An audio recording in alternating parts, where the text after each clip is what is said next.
Hello, in this video I'm gonna show you how you can power on and power off manually Black Shark Lucifer T2.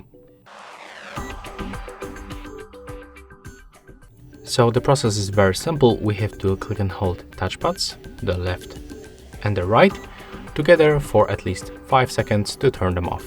Let's do this right now. Click and hold, take a look for currently connection. Okay, as you can see, we are disconnected. To power them on, we have to do the same until this indicators turns white. Click and hold. And right now you can release. After a few moments we will be connected back, and if you hold these touchpads too long, you will enter the pairing mode. So we have to remember to release them once the indicators turns white.